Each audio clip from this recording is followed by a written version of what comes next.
Hello all, welcome back to Nandini Avinash Kannada vlogs. Yes friends, ಹೇಗಿದ್ದೀರಲ್ಲ? I hope ಎಲ್ಲ ಚೆನ್ನಾಗಿದ್ದೀರಾ ಅಂತ ಅಂದ್ಕೊಳ್ತೀನಿ. ಎಸ್, ಬನ್ನಿ ಇವತ್ತಿನ ವಿಡಿಯೋ ಸ್ಟಾರ್ಟ್ ಮಾಡೋಣ. ಇದು ಸಂಡೇ ಮಾರ್ನಿಂಗಿಂದ ವಿಡಿಯೋನ ನಾನು ಶೂಟ್ ಮಾಡ್ಕೊಳ್ತಾ ಇದ್ದೀನಿ. ಇವತ್ತು ಬ್ರೇಕ್ಫಾಸ್ಟ್ ಅಂದರೆ ನನಗೆ ಬ್ರೇಕ್ಫಾಸ್ಟಿಗೆ ಮತ್ತು ಲಂಚಿಗೆಲ್ಲ ಸಪ್ರೇಟಾಗಿ ಮಾಡೋಕ್ಕೆ ಯಾಕೋ ಇಂಟ್ರೆಸ್ಟ್ ಇರಲಿಲ್ಲ. ಹಾಗಾಗಿ ಎರಡಕ್ಕೂ ಆಗೋ ಥರ ಒಂದು ರೈಸ್ ಐಟಮ್ ಮಾಡಬೇಡ ಅಂತಂದ್ಬಿಟ್ಟು, ಅದು ಅಲ್ಲದೆ ಕಾಬೂಲ್ ಕಡಲೆಕಾಳನ್ನ ನೆನೆಸಿಟ್ಟಿದ್ದೆ ನಾನು. ನಮ್ಮನೇಲಿ ಈ ಕಡಲೆಕಾಳೆಲ್ಲ ಮಾಡಿದಾಗ ನೆನೆಸಿದಾಗ ಉಸುಳಿ ಎಲ್ಲ ಮಾಡಿಕೊಟ್ರೆ ತಿನ್ನೋಕ್ಕಷ್ಟು ಇಷ್ಟಪಡಲ್ಲ. ಸೊ ಹಂಗಾಗಿ ಅದನ್ನ ಪಲಾವ್ಗೆ ಹಾಕಿಬಿಟ್ಟು ಕಾಬೂಲ್ ಕಡಲೆದು ಪಲಾವ್ ಮಾಡೋಣ ಅಂತಂದ್ಬಿಟ್ಟು ಇಲ್ಲಿ ಮಾಡ್ತಾಯಿನಿ. ಹಾಗೆ ವೆಜಿಟೇಬಲ್ಸ್ ಇತ್ತು, ಕ್ಯಾರೆಟ್ ಮತ್ತು ಬೀನ್ಸು ಇದೆಲ್ಲ ಕೂಡ ಹಾಕಿ ನಾರ್ಮಲ್ ಪಲಾವ್ ಹೇಗೆ ಮಾಡ್ತೀವೋ ಹಾಗೆ ಮಾಡ್ತಾ ಇರೋದು. ಆದರೆ ಈ ಕಾಬೂಲ್ ಕಡಲೆಕಾಳು ಪಲಾವ್ ಇದು ರೀತಿ ಅಂದರೆ ಇದೆಲ್ಲ ಸ್ವಲ್ಪ ವಾಯು ಅಂಶ ಇರುತ್ತಲ್ಲ, ಗ್ಯಾಸ್ ಆಗೋ ಒಂದು ಚಾನ್ಸಸ್ ಇರುತ್ತಲ್ಲ. ಸೊ ಹಾಗಾಗಿ ಇದನ್ನೆಲ್ಲ ಮಾಡ್ತಿದ್ವಿ ಅಂದಾಗ ಸ್ವಲ್ಪ ಸೋಂಪು ಕಾಳು ಅಥವಾ ಅಜ್ವಾಯಿನ್ ಸ್ವಲ್ಪ ಹಾಕಿದರೆ ಒಳ್ಳೆಯದು. ಆ ಗ್ಯಾಸಿನ ಪ್ರಾಬ್ಲಮಿಂದ ನಮ್ಗೆ ಎಷ್ಟೋ ರಿಲೀಫ್ ಆಗುತ್ತೆ. ಹಾಗಾಗಿಬಿಟ್ಟು ಅದನ್ನ ಹಾಕ್ಕೊಳ್ತಾ ಇದ್ದೀನಿ. ಯೂಶ್ವಲಿ ನಾನು ಗರಂ ಮಸಾಲ ಮಾಡುವಾಗ ಅದೆರಡನ್ನೂ ಆ್ಯಡ್ ಮಾಡಿರ್ತೀನಿ. ಹಾಗಾಗಿಬಿಟ್ಟು ನಾನು ಎಕ್ಸ್ಟ್ರಾ ಏನು ಹಾಕಿರಲ್ಲ ಅಂಥದ್ದು ಮಾತ್ರ ಇಲ್ಲಿ ಸ್ವಲ್ಪ ಆ್ಯಡ್ ಮಾಡ್ಕೊಂಡಿನಿ. ಅದು ಅಲ್ಲದೆ ಕಾಬೂಲ್ ಕಡಲೆಕಾಳನ್ನ ನಾನು ಬೇಯಿಸಿಟ್ಟಿರಲಿಲ್ಲ, ನೆನೆಸಿಟ್ಟಿದ್ದು. ಸೊ ಅದಕ್ಕೆ ಅದನ್ನು ಫಸ್ಟು ಈರುಳ್ಳಿ ಹಾಕಿಬಿಟ್ಟು ಈರುಳ್ಳಿ ಅರಿಶಿನ ಪುಡಿ ಹಾಕಿ ನೆನೆಸಿರೋ ಕಾಬೂಲ್ ಕಡಲೆ ಹಾಕಿ ಒಂದು 10 ನಿಮಿಷ ಲೋ ಫ್ಲೇಮ್ನಲ್ಲಿ ಹಾಗೆ ನಾನು ಕುಕ್ಕರ್ನ ಹಾಗೆ ಜಸ್ಟ್ ಕ್ಲೋಸ್ ಮಾಡಿದ್ದೆ ಲಿಡ್. ಈಗ ಅದು ಚೆನ್ನಾಗಿ ಸ್ವಲ್ಪ ಕುಕ್ ಆಗಿದೆ, ಒಂದು 30-40% ಕುಕ್ ಆದಮೇಲೆ ನಾನು ವೆಜಿಟೇಬಲ್ಸ್ನ ಹಾಕ್ಕೊಂಡು ಒಂದು ಮಸಾಲ ಹಾಕಿದ್ದೀನಿ. ಕೊತ್ತಂಬರಿ ಹಾಗೆ ಶುಂಠಿ ಬೆಳ್ಳುಳ್ಳಿ ಪೇಸ್ಟ್ ಮತ್ತು ಹಸಿಮೆಣಸಿನ್ಕಾಯಿ ಹಾಕಿಬಿಟ್ಟು ಅದನ್ನ ರುಬ್ಬಿ ಹಾಕಿದ್ದೀನಿ. ಜೊತೆಗೆ ಒಂದು ಸಣ್ಣ ಲೋಟ ನೀರು ಹಾಕ್ತೆ, ಯಾಕಂದರೆ ಕಾಬೂಲ್ ಕಡಲೆಕಾಳು ಬೇಯಬೇಕು, ಸಾಫ್ಟಾಗಿ ಬೇಯಬೇಕು ಅಂತಂದ್ಬಿಟ್ಟು ನಾನು ಆ ಥರ ಮಾಡಿದ್ದು. ಈಗ ನೋಡಿ ಇಷ್ಟು ನೀರಿದೆ, ಇದನ್ನು ನಾನು ಹಾಗೆ ಸ್ವಲ್ಪ ಎಕ್ಸ್ಟ್ರಾ ಪೌಡರ್ ಗರಂ ಮಸಾಲ ಸ್ವಲ್ಪ ಮತ್ತು ಜೀರಿಗೆ ಪುಡಿ ಒಂದು ಅರ್ಧ ಟೀ ಸ್ಪೂನ್ ಹಾಕಿಬಿಟ್ಟು ಚೆನ್ನಾಗಿ ಮಿಕ್ಸ್ ಮಾಡಿ, ಹಸಿ ವಾಸನೆ ಎಲ್ಲ ಹೋದ್ಮೇಲೆ ಮಸಾಲೆದು ಅದೆಲ್ಲ ಟೊಮೆಟೊ ಹಾಕಿ ಚೆನ್ನಾಗಿ ಮಿಕ್ಸ್ ಮಾಡಿಕೊಂಡು ಅದನ್ನು ಹಾಗೆ ಒಂದು ಲಿಡ್ ಕ್ಲೋಸ್ ಮಾಡಿ 15 ಮಿನಿಟ್ಸ್ ನಾನು ಅದನ್ನ ಬೇಯಿಸ್ಕೊಂಡೆ. ಸೊ ಕಾಬೂಲ್ ಕಡಲೆ ಚೆನ್ನಾಗಿ ಬೇಯಬೇಕು ಅನ್ನೋ ಕಾರಣಕ್ಕೆ, ಒಂಥರ ಅರ್ಧಂಬರ್ಧ ಬೆಂದರೆ ಅದು ಚೆನ್ನಾಗಿ ಅನಿಸಲ್ಲ. ಸೊ ಕಂಪ್ಲೀಟಾಗಿ ಅದು ಕುಕ್ ಆದಮೇಲೆ ನೋಡಿ ನೀರೆಲ್ಲ ಡ್ರೈ ಆಗಿದೆ. ಇವಾಗ ನಾನು ಅದಕ್ಕೆ ಅಕ್ಕಿ ಹಾಕಿಬಿಟ್ಟು, ಅಕ್ಕಿ ನಾವು ಎಷ್ಟು ಹಾಕಿರ್ತೀವಿ ಮೆಜರ್ಮೆಂಟ್ ನೋಡಿಕೊಂಡು ನೀರು ಹಾಕಿ ಉಪ್ಪು ಹಾಕಿ ಜಸ್ಟ್ ಚೆನ್ನಾಗಿ ಮಿಕ್ಸ್ ಮಾಡಿ ನಾನು 2 ವಿಸಿಲ್ ತೆಗೆಸ್ಕೊಂಡೆ. ಸೊ ಅಲ್ಲಿಗೆ ಸಾಕಾಗುತ್ತೆ, 2 ವಿಸಿಲ್ ತೆಗೆಸಿದ್ರೆ ರೆಡಿ ಆಗುತ್ತೆ ಕಾಬೂಲ್ ಕಡಲೆ ಪಲಾವು. ಪಲಾವೆಲ್ಲ ಮಾಡಿದಾಗ ನಾವು ಆಲ್ಮೋಸ್ಟ್ ಎಲ್ಲ ಒಂದೇ ಥರ ಐಟಮ್ಸ್ನೇ ಹಾಕ್ತೀವಿ, ಬಟ್ ನಾವು ಏನು ಮೇಯ್ನ್ ಇಂಗ್ರೀಡಿಯೆಂಟ್ ಹಾಕ್ತೀವಿ ಅದೇ ಟೇಸ್ಟ್ ಬರುತ್ತಲ್ವ. ಸೊ ಕಾಬೂಲ್ ಕಡಲೆದು ಒಂದು ಟೇಸ್ಟ್ ಚೆನ್ನಾಗಿತ್ತು. ಇದನ್ನು ಹೇಗೆ ಅಂದರೆ 2 ಟೈಮ್ ತಿನ್ನೋಕ್ಕೆ ಬೋರ್ ಆಗುತ್ತೆ ಅಂದರೆ ಹೆಂಗೆ ಗೊತ್ತಾ, ನಾನು ಹೇಗೆ ಮಾಡ್ತೀನಿ ಅಂದರೆ ಇದೆಲ್ಲ ಮಾಡಿದಾಗ ಬೆಳಗ್ಗೆ ತಿನ್ನುವಾಗ ಬಿಸಿ ಬಿಸಿ ಇರುತ್ತಲ್ಲ, ಸೊ ತುಪ್ಪ ಹಾಕ್ಕೊಂಡು ತಿನ್ನೋದು. ಮಧ್ಯಾಹ್ನ ಟೈಮಿಗೆ ಮೊಸರು ಬಜ್ಜಿ ಮಾಡ್ಕೊಳ್ಳೋದು. ಸೊ ಅವಾಗ ಚೆನ್ನಾಗಿರುತ್ತೆ. 2 ಸರಿನೂ ಡಿಫ್ರೆಂಟಾಗಿ ತಿಂದಂಗೆ ಅನಿಸುತ್ತೆ. ಒಂದೇ ತಿಂಡಿನ 2 ಥರದಾಗಿ ತಿನ್ಬೋದಲ್ವ, 2 ಅಲ್ವಾ, ನಮಗೆ ನಾವು ಹೇಗೆ ಬೇಕಾದ್ರೆ ಡ್ರೆಸ್ಸಿಂಗ್ಸ್ ಎಲ್ಲ ಮಾಡಿಕೊಂಡು ತಿನ್ಬೋದು. ಸೊ ಇದು ಇವತ್ತಿನ ಬೆಳಗ್ಗೆ ಬ್ರೇಕ್ಫಾಸ್ಟ್. ಸೊ ಇವತ್ತು ಫ್ರೂಟ್ ಬಂದುಬಿಟ್ಟು ಬನಾನಾ ಇತ್ತು ಮನೆಯಲ್ಲಿ, ಸೊ ಅದನ್ನೇ ಕೊಟ್ಟಿದ್ದೆ. ಆ್ಯಂಡ್ ಅದಾಗಿ ಮನೆಯೆಲ್ಲ ಕೆಲಸ ಎಲ್ಲ ಮುಗಿಸ್ಕೊಂಡು ನಾನು ಈಗ ಪೂಜೆ ಮಾಡಬೇಕಿತ್ತು, ಎಲ್ಲ ರೆಡಿ ಮಾಡಿಕೊಂಡು ಸಾರಿ ವೇರ್ ಮಾಡಿಕೊಂಡೆ. ನಾನು ಇದು ನೋಡಿದ ತಕ್ಷಣ ನನ್ನ ಸಬ್ಸ್ಕ್ರೈಬರ್ಗೆ ಗೊತ್ತಾಗುತ್ತೆ ಏನಕ್ಕೆ ಈ ಥರ ಖರ್ಚೀಫ್ನೆಲ್ಲ ಟಕ್ ಮಾಡ್ಕೊಂಡಿದ್ನಿ ಅಂತ. ಸೊ ಒಬ್ಬರು ರಿಕ್ವೆಸ್ಟ್ ಮಾಡಿದರು, ಅವ್ರ ಹೆಸರು ಏನೋ ಇದೆ. ಸೊ ಈ ಥರ ವಿಡಿಯೋ ಮಾಡಿ ಅಂತಂದ್ಬಿಟ್ಟು, ಇಟ್ಸ್ ಅ ಫನ್ನಿ ರಿಕ್ವೆಸ್ಟ್ ಅಂತ ಹೇಳ್ಬೋದು, ಬಟ್ ಇಟ್ಸ್ ಓಕೆ, ಅವ್ರು ಕೇಳಿದ್ರಲ್ಲ ಅಂತಂದ್ಬಿಟ್ಟು ಮಾಡ್ತಾಯಿದ್ದೀನಿ ಅಷ್ಟೇ. ನಮ್ಮನೇಲಿ ಲಿಕ್ಕಿತ್ತು, ಏನಮ್ಮ ಇದು ಈ ಥರ ಸೀರೆ ಯಾಕೆ ಉಟ್ಕೊತಾ ಇದೆಯಾ ಇವತ್ತು, ಯಾಕೆ ಖರ್ಚೀಫೆಲ್ಲ ಯಾಕೆ ಹಿಂಗೆ ಕಟ್ಕೊಂಡಿದ್ಯಾ ಅಂತಂದ್ಬಿಟ್ಟು ಅವನಿಗೆ ಒಂಥರ ಸರ್ಪ್ರೈಸು. ನೀವು ಕೇಳಿದ್ರಿ ಅಂತಂದ್ಬಿಟ್ಟು ಈ ಥರ ಮಾಡಿದ್ನಿ ಅಷ್ಟೇ. ಆ್ಯಂಡ್ ಸ್ಯಾರಿ ಉಟ್ಕೊಂಡು ತುಂಬ ಹೊತ್ತು ಮೇಂಟೈನ್ ಮಾಡೋದು ಕಷ್ಟ. ನೋಡೋಣ ಎಷ್ಟೊತ್ತಾಗುತ್ತೆ, ನಾನು ಎಷ್ಟೊತ್ತು ಮೇಂಟೈನ್ ಮಾಡ್ತೀನಿ ಅಂತ ವಿಡಿಯೋ ನೋಡ್ತೀರ ನಿಮಗೆ ಗೊತ್ತಾಗುತ್ತೆ. ಹಾಗೆ ಪೂಜೆ ಎಲ್ಲ ಮುಗಿಸ್ಬಿಟ್ಟು ಹೇಗೂ ಅಡುಗೆ ಇತ್ತಲ್ವ ಮಧ್ಯಾಹ್ನಕ್ಕೆ, ಮಕ್ಕಳಿಗೆ ಒಂದು ಸ್ನ್ಯಾಕ್ ಮಾಡಿಕೊಡೋಣ ಅಂತಂದ್ಬಿಟ್ಟು ಮಾಡ್ತಾಯಿದ್ದೀನಿ. ಪೊಟ್ಯಾಟೊ ಟ್ವಿಸ್ಟರ್ ಮಾಡೋಣ ಅಂತ. ಆ್ಯಕ್ಚುಲಿ ನಿನ್ನೆ ನಾನು ಮಾಡಿದ್ದೆ, ಇದು ರೆಸಿಪಿ ತುಂಬ ಚೆನ್ನಾಗಿ ಬಂತು. ನನ್ನ ಮಕ್ಕಳಿಗೆ ಸಾಕಾಗಲಿಲ್ಲ, ಸ್ವಲ್ಪ ಮಾಡಿಕೊಟ್ಟಿದ್ದು. ಸೊ ಅದಕ್ಕೆ ಇವತ್ತು ಮತ್ತೆ ಮಾಡ್ಕೊಳ್ಳೋಣ ಅಂತಂದ್ಬಿಟ್ಟು ಮಾಡ್ತಾಯಿನಿ. ಇದಕ್ಕೆ ನಾನು ಟೂತ್ಪಿಕ್ ಯೂಸ್ ಮಾಡ್ತಾಯಿನಿ. ನಾವು ಟೂತ್ಪಿಕ್ ತುಂಬ ಸಣ್ಣದಿರೋದಲ್ವ, ಆ್ಯಕ್ಚುಲಿ ಇದಕ್ಕೆ ಬೇಬಿ ಪೊಟ್ಯಾಟೋಸ್ ಆದರೆ ಕರೆಕ್ಟಾಗಿ ಬರುತ್ತೆ.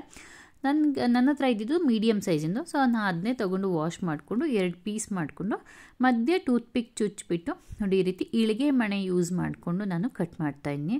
ಈ ರೀತಿ ಸ್ಪೈರಲ್ ಥರ ಆಗಬೇಕದು, ಆವಾಗ ಚೆನ್ನಾಗಿ ಬರುತ್ತೆ. 1 ಸರಿ 2 ಸರಿ ದಪ್ಪ ಬರ್ಬೋದು ಅಥವಾ ಕಟ್ಟಾಗ್ಬೋದು, ಆ ಥರ ಎಲ್ಲ ಆಗುತ್ತೆ. ಬಟ್ ಕೇರ್ಫುಲ್ಲಾಗಿ ಮಾಡಿದ್ರೆ ನೀವು ಫಸ್ಟ್ ಟೈಮೇ ಚೆನ್ನಾಗಿ ಮಾಡ್ಬೋದು. ನಾನು ನೆನ್ನೆ ಮಾಡಿದಾಗ ಆ್ಯಕ್ಚುಲಿ ಒಂದು ಹಂಗಾಯಿತು, ಬಟ್ ಸೆಕೆಂಡ್ ಟೈಮ್ ಎಲ್ಲ ಚೆನ್ನಾಗಿ ಬಂತು.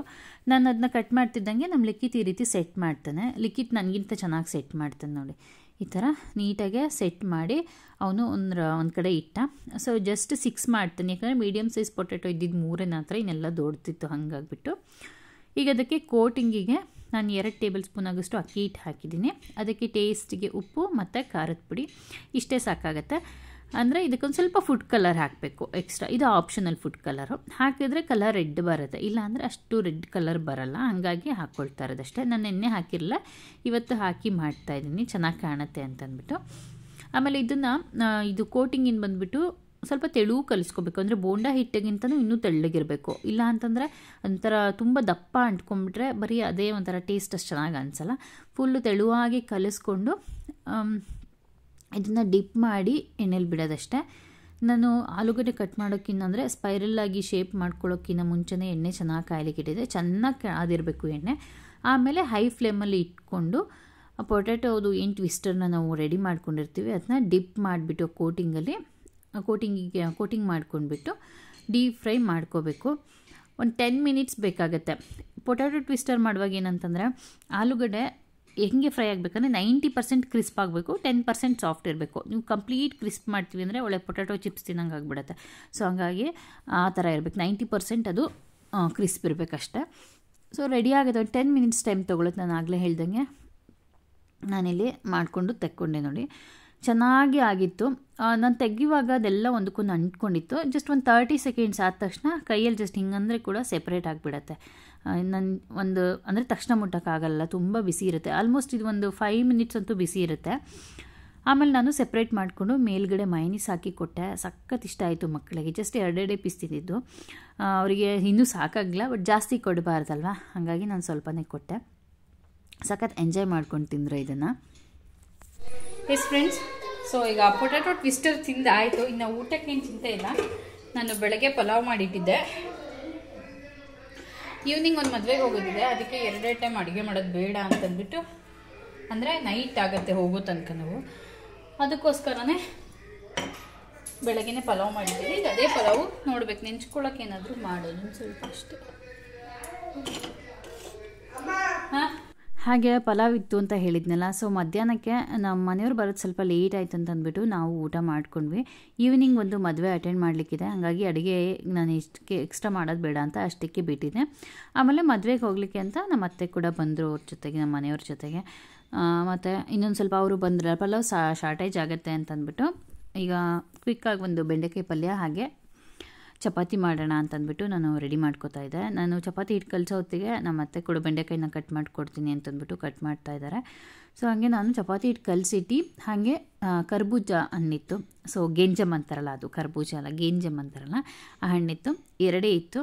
ಹಾಗಾಗಿ ಸ್ವಲ್ಪ ಜ್ಯೂಸ್ ಥರ ಮಾಡೋಣ ಅಂತಂದ್ಬಿಟ್ಟು ನಮ್ಮ ಮನೇಲಿ ನಮ್ಮ ಲಿಖಿತಾಗೆ ಇದುವರಿಗೆಲ್ಲ ಅದನ್ನು ಹಾಗೆ ಕೊಟ್ಟರೆ ತಿಂತಾರೆ. ನಮ್ಮ ಹಸ್ಬೆಂಡ್ಗೆ ಸ್ವಲ್ಪ ಶುಗರ್ ಹಾಕ್ಕೊಡ್ಬೇಕು, ಅದ್ರ ಬದಲು ಸ್ವಲ್ಪ ಜ್ಯೂಸ್ ಥರ ಮಾಡೋಣ ಅಂತ ನಾನಿಲ್ಲಿ ಮಾಡ್ತಾಯಿನಿ. ಒಂದು 2 ಪೀಸ್ನ ಕಟ್ ಮಾಡಿ ಸಕ್ಕರೆ ಜೊತೆ ಹಾಕಿ ಗ್ರೈಂಡ್ ಮಾಡ್ಕೊಳ್ಳೋದು. ಇನ್ನು ಮಿಕ್ಕಿದ್ದೆಲ್ಲ ಹಾಗೆ ದಪ್ಪ ಚಾಟ್ ಮಾಡಿ ಚಾಪ್ ಮಾಡಿಬಿಟ್ಟು ಜಸ್ಟ್ 1 ರೌಂಡ್ ಜ್ಯೂಸರಿಗೆ ಹಾಕಿಬಿಟ್ಟು ತಿರುಗಿಸಿದ್ರಾಯಿತು. ಸ್ವಲ್ಪ ರಫಾಗೆ ಚಾಪ್ ಆಗುತ್ತಲ್ಲ ಅಂತಂದ್ಬಿಟ್ಟು ಅವಾಗ ಚೆನ್ನಾಗಿ ಬ್ಲೆಂಡ್ ಆಗುತ್ತೆ ಅಂತ ನಾನು ಆ ಥರ ಮಾಡ್ತಾಯಿದ್ದೀನಿ ಅಷ್ಟೇ. ಹಾಗೆ ಬೆಂಡೆಕಾಯಿ ಪಲ್ಯನ ತುಂಬ ಈಸಿಯಾಗಿ ಕ್ವಿಕ್ಕಾಗಿ ಮಾಡಬೇಕು ಅಂತ ಮಾಡ್ತಾಯಿದ್ದೀನಿ. ನನಗೆ ಒಂದ್ಸರಿ ಅಡುಗೆ ಮಾಡೋದು ಬೇಡ ಅಂತ ಡಿಸೈಡ್ ಆದರೆ ಮತ್ತೆ ಹೋಗಿ ಕಿಚನಲ್ಲಿ ಮಾಡೋಕ್ಕೆ ಖಂಡಿತ ಇಷ್ಟ ಆಗಲ್ಲ. ನನಗೆ ಇಂಟ್ರೆಸ್ಟ್ ಇದ್ದರೆ ಎಷ್ಟೊತ್ತಾದರೂ ಮಾಡ್ತೀವಿ, ಬಟ್ ಡಿಸೈಡ್ ಆದಮೇಲೆ ಮಾಡೋಕ್ಕೆ ಇಷ್ಟ ಆಗಲ್ಲ. ಹಾಗಾಗಿ ಹಾಗೆ ಚೆನ್ನಾಗಿ ಬೆಂಡೆಕಾಯಿ ಹುರಿದು ಅದಕ್ಕೆ ಉಪ್ಪು ಆಮೇಲೆ ಖಾರದ ಪುಡಿ, ಧನಿಯಾ ಪುಡಿ ಹಾಕಿಬಿಟ್ಟು ಅದಾದಮೇಲೆ ಸ್ವಲ್ಪ ಬೆಳ್ಳುಳ್ಳಿನ ಚೆನ್ನಾಗಿ ಜಾಸ್ತಿ ಬೆಳ್ಳುಳ್ಳಿ ಹಾಕಿ ಸ್ವಲ್ಪ ಎಣ್ಣೆ ಹಾಕಿ ಅದನ್ನ ಫ್ರೈ ಅಂದರೆ ಅದ್ರ ಒಳಗಡೆ ಫ್ರೈ ಮಾಡಿಬಿಡೋದು. ಅವಾಗ ಒಂಥರ ಚೆನ್ನಾಗಾಗುತ್ತೆ. ಡ್ರೈ ಆದರೂ ಟೇಸ್ಟ್ ತುಂಬ ಚೆನ್ನಾಗಿರುತ್ತೆ.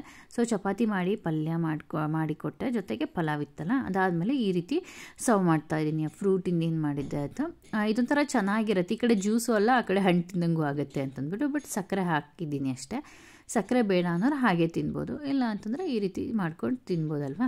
ಸೊ ಮಧ್ಯಾಹ್ನ ಎಲ್ಲ ಮುಗಿಸ್ಕೊಂಡು ನಾನು ಸ್ವಲ್ಪ ಮತ್ತೆ ಪಾತ್ರೆ ತೊಳೆಯೋದು, ಆಮೇಲೆ ಬಟ್ಟೆ ಒಣ ಹಾಕ್ಲಿಕ್ಕಿತ್ತೆಲ್ಲ ಕೆಲಸ ಮುಗಿಸ್ಕೊಂಡು ಈಗ ಬಟ್ಟೆ ಐರನ್ ಮಾಡ್ಕೊತಾ ಇದ್ದೀನಿ. ಈವ್ನಿಂಗು ಮದುವೆಗೆ ಹೋಗಬೇಕಲ್ಲ, ನಮ್ಮ ಲಿಖಿತಿಂದು ಕ್ಲಾಸ್ ಮುಗಿಸ್ಕೊಂಡು ಹೋಗಬೇಕು. ಮೇ ಬಿ ನಾವು ಹೋಗೋದು 7:30 ಆಗುತ್ತೆ. ಬಟ್ ಇಟ್ಸ್ ಓಕೆ, ಏನು ಮಾಡೋಕ್ಕಾಗಲ್ಲ ಅಂತಂದ್ಬಿಟ್ಟು ಸ್ವಲ್ಪ ನಿಯರ್ ರಿಲೇಟಿವೇ ಹುಡುಗ ಹುಡುಗಿ ಇಬ್ಬರು ಕಡೆದು ನಾನು ಬಟ್ಟೆ ಎಲ್ಲ ಐರನ್ ಮಾಡಿಕೊಂಡು ರೆಡಿ ಮಾಡಿಕೊಂಡು ಹೊರಡೋತ್ತಿಗೆ 7:30 ಆಯಿತು. ಅಲ್ಲೋದ್ಮೇಲೆ ನಾನು ಯಾವುದೇ ವಿಡಿಯೋ ಕ್ಲಿಪ್ಪಿಂಗ್ ತೆಕ್ಕೊಂಡಿಲ್ಲ. ನಮ್ಮ ಯದುವರಿಗೆ ಸ್ವಲ್ಪ ಕೋಲ್ಡ್ ಆಗಿಬಿಟ್ಟಿತ್ತು. ಒಂದು ಸ್ವಲ್ಪ ಅವನಿಗೆ ಅನ್ಕಂಫರ್ಟಬಲ್ ಫೀಲ್ ಮಾಡ್ತಿದ್ದ ಜಾಸ್ತಿ, ಹಂಗಾಗಿ ನಾನು ಏನು ವಿಡಿಯೋ ಕ್ಲಿಪ್ಪಿಂಗ್ ತೆಕ್ಕೊಳ್ಳೋಕೆ ಹೋಗಲಿಲ್ಲ. ಮಕ್ಕಳಿಗೆ ಆ ಥರ ಎಲ್ಲ ಆದಾಗ ನನಗೆ ವಿಡಿಯೋ ಮಾಡೋ ಇಂಟ್ರೆಸ್ಟ್ ಎಲ್ಲ ಹೋಗಿಬಿಡುತ್ತೆ. ಹಾಗಾಗಿ ಆ್ಯಂಡ್ ನಾನಿವತ್ತು ಸಿಂಪಲಾಗೆ ಸ್ಯಾರಿ ವೇರ್ ಮಾಡ್ಕೊಂಡು ಹೋಗ್ತಾ ಇದ್ದೀನಿ. ಸಿಲ್ಕ್ ಸ್ಯಾರಿ ಎಲ್ಲ ಉಡೋ ಇಂಟ್ರೆಸ್ಟ್ ಇರಲಿಲ್ಲ. ಸೊ ಈಗ ಒಂದು ಸ್ಯಾರಿ ನಾನು ನಮ್ಮ ರಿಲೇಟಿವ್ ಮದುವೆಲಿ ಹುಟ್ಟಿದ ವಿಡಿಯೋನಲ್ಲಿ ಹಾಕಿದ್ನಲ್ಲ, ಸೊ ಅದು ಸಖತ್ ಕಂಫರ್ಟಬಲ್ ಇದೆ. ಅದು ನಂಗೆ ಯಾಕೋ ಇಷ್ಟ ಆಗಿದೆ. ಒಂದು ಸರಿ ಇಷ್ಟ ಆದರೆ ಒಂದು 3-4 ಸರಿ ಉಡ್ಬೇಕು ಅನ್ಸುತ್ತೆ. ಹಂಗೆ ಅದನ್ನೇ ವೇರ್ ಮಾಡೋಣ ಅಂತಂದ್ಬಿಟ್ಟು ಇಟ್ಟಿದ್ದೆ. ಆ್ಯಂಡ್ ಅಮ್ಮನ ಮನೆಗೆ ಬಂದ್ವಿ. ಅಮ್ಮನ ಮನೆ ಹತ್ರನೇ ಮದುವೆ ಇತ್ತಿತ್ತು. ಸೊ ನೋಡಿ ಎಲ್ಲ ರೆಡಿಯಾಗಿದ್ದಾರೆ. ಆ್ಯಂಡ್ ನನ್ನ ಸ್ಯಾರಿ ನೋಡಿ ಇದೇ ಸ್ಯಾರಿ ಹಾಕ್ಕೊಂಡು ಹೋಗ್ತಾ ಇದ್ದೀನಿ ಮದುವೆಗೆ. ಎಸ್ ಫ್ರೆಂಡ್ಸ್, ನಾನು ಈ ವಿಡಿಯೋನ ಇಲ್ಲಿಗೆ ಎಂಡ್ ಮಾಡ್ತೀನಿ. ವಿಡಿಯೋ ರೆಗ್ಯುಲರ್ ಎಷ್ಟಿತ್ತು, please do like, share and subscribe. Thanks for watching. Bye.